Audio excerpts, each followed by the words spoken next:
အားလုံးပဲမင်္ဂလာပါခင်ကတော့ Miss Earth Myanmar 2025ခင်နိုင်ဖြစ်ပါတယ်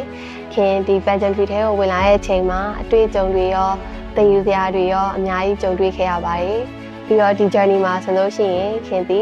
အောင်မြင်မှုလို့ခေါ်လို့ရတဲ့အရာတွေနောက်တစ်ခုကြာရှုံးမှုလို့လည်းသတ်မှတ်လို့ရတဲ့အရာတွေနှစ်ခုလုံးကိုခင်ရင်ဆိုင်ကြုံတွေ့ပြီးခဲ့ပြီဖြစ်ပါတယ်ခင်ဒီ Miss Earth Myanmar 2025ပြိုင်ပွဲဝင်ပြိုင်တဲ့အချိန်မှာခင်ဒီ pageant နဲ့ပတ်သက်ပြီးတော့ဗာ experience မှမရှိသေးတဲ့ new face တစ်ယောက်ဖြစ်ခဲ့ရပေါ့နော်ခင်ဒီတောင်းမြင့်အမြင်တွေကို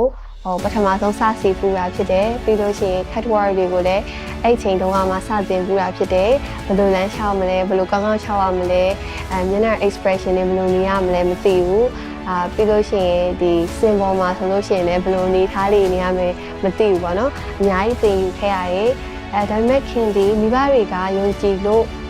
ကိုယ့်ကိုခွင့်ပြုပေးလိုက်တဲ့အရာပေါ်မှာခင်မကြရှုံးခြင်းဘူးဒါကြောင့်မို့လို့ခင်တက်နိုင်တယ်လားအကောင်းဆုံးကြိုးစားခဲ့တယ်ဒီလိုလည်းခင်ရဲ့ကြိုးစားမှုနဲ့ထိုက်တန်တဲ့ဒီ Miss Earth Myanmar 2025ဆိုတဲ့ title ကိုခင်ရလာခဲ့ရပေါ့နော်ခင်ဒီ title ကိုရတဲ့အချိန်မှာခင်အတွက်ပျော်တာထဝက်ပြီးလို့ရှိရင်စိတ်ပူပန်တာထဝက်ဖြစ်ခဲ့ပေါ့နော်ဘာလို့ဆိုလို့ရှိရင်ဒီကိုယ်နိုင်ငံကိုစားပြုပြီးတော့တော့ပြရမယ်ဆိုတာခင်တဲ့ responsibility ရန်ကြီးရယ်ခင်ရဲ့အနေနဲ့ဒီတက်နိုင်သလားအကောင်းဆုံးပြင်ဆင်သွားဖို့လိုတယ်နောက်တစ်ခုက international စင်မြင့်ပေါ်မှာအခြားနိုင်ငံတွေရှင်လာတဲ့အချိန်မှာခင်ဒီရောနေလို့မဖြစ်ဘူးပေါ့နော်ဖြစ်တဲ့အတွက်ကြောင့်ခင်ဒီအဝတ်အစားအသုံးဆောင်ကအစား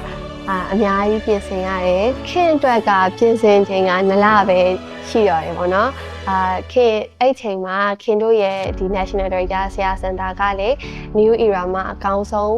အရာဆိုတာကိုလိုချင်တဲ့အတွက်ကြောင့်ဆရာနဲ့ခင်နဲ့2ယောက်ဒီအကောင်းဆုံးတက်နိုင်သလောက်ပေါ့နော်စူးစမ်းခဲ့ကြတယ်အများကြီး training တွေလုပ်ခဲ့တယ် preparation တွေတက်နိုင်သလောက်ပြင်ဆင်ခဲ့ကြတယ်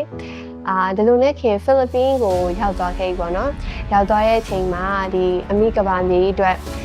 project ဒီကောင်းကောင်းလုပ်နေကြတဲ့ဒီအမျိုးသမီးခေါင်း80ကျော်နဲ့ခင်ဆုံတွေ့ခွင့်ရခဲ့ရပေါ့နော်ပြီးလို့ရှိရင်သူတို့ကလည်းသူတို့ရဲ့ life experience တွေကို sharing လုပ်ကြတယ်ပြီးလို့ရှိရင်ခင်တို့ဒီအများအချိန်တွေအတူကုန်ဆုံးကြတာဖြစ်တဲ့အတွက်ကြောင့် sisterhood ဆိုတာဘာလဲဆိုတာမျိုးလည်းခင်နားလည်လာခဲ့ရတယ်ပေါ့နော်ဒါကြောင့်ဒီ Miss Earth Myanmar 2025ဖြစ်လာတာဒီခင်ဒီခင်အတွက်အဖိုးဖြတ်လို့မရတဲ့အတွေ့အကြုံတွေအများကြီးရခဲ့တယ်သင်ယူစရာတွေသင်ယူခဲ့ရတယ်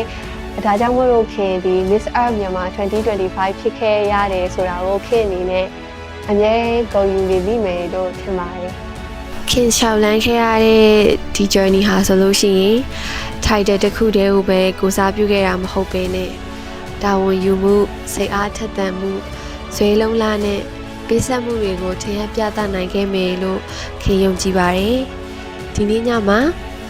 ခင်တန်ဖိုးထားပြီးတော့ဂုဏ်ယူစွာတည်ဖို့ခဲ့တဲ့ဒီ crown နဲ့ဒီ title ကို